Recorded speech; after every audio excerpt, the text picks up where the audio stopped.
મેરડીમાં ને દર્શન કરીને જ આપણી ચેનલને સ્ટાર્ટિંગ કરી છે. પહેલો બ્લોગ અહીંયા જ ઉતાર્યો છે મેરડીમાં એ, અને આપણે હવે દર્શન કરી લીધા અને તમે પણ દર્શન કરી લ્યો. અને ફાઇનલી આપણે હવે જવાનું છે ઘર બાજુ નહીં, પણ દાદાએ જે દર્શન કરવા જવાનું છે. અને આપણે અહીંયા બ્લોગની શરૂઆત કરી દીધી છે. પહેલો બ્લોગ અહીંથી સ્ટાર્ટિંગ થઈ રહ્યો છે, અને પછી હવે ડેલી સર આવશે બ્લોગ આપણા કન્ટિન્યુ જોતા રહેજો. અને આજે તો આપણે શરૂઆત કરી દીધી છે પહેલા બ્લોગની, એટલે આ બ્લોગમાં તો આજ મજા જ આવવાની છે ને આમથી તે મજા જ આવે છે.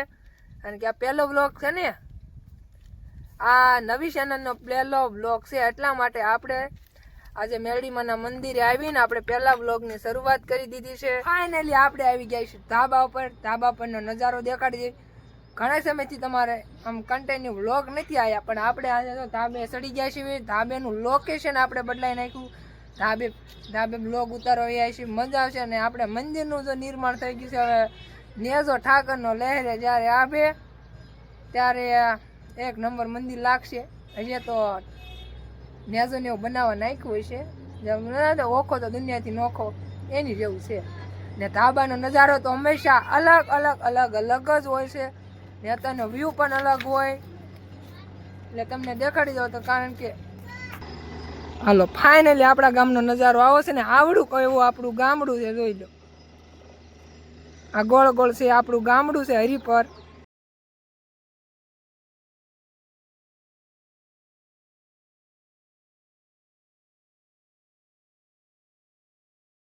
મજા આવી તો ઠંડુ જ ખાવાનું પસંદ કર્યું. રેડી આવે છે ને બ્લોગ, રેડી જ આવે. એક ચેનલ એમના કરી છે, આઈપલ આમાં એમના નથી કરવાનું.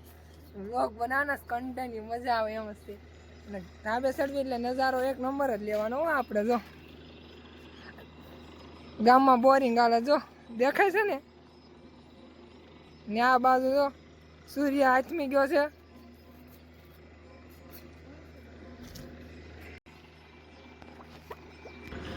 ને અત્યારે હે ને વાડીઓના પણ લોકેશન છે ને અલગ હોય. જો આમ બધે ઘઉં હોય, ઝાર હોય, બધા લોકેશન છે ને અલગ જ હોય.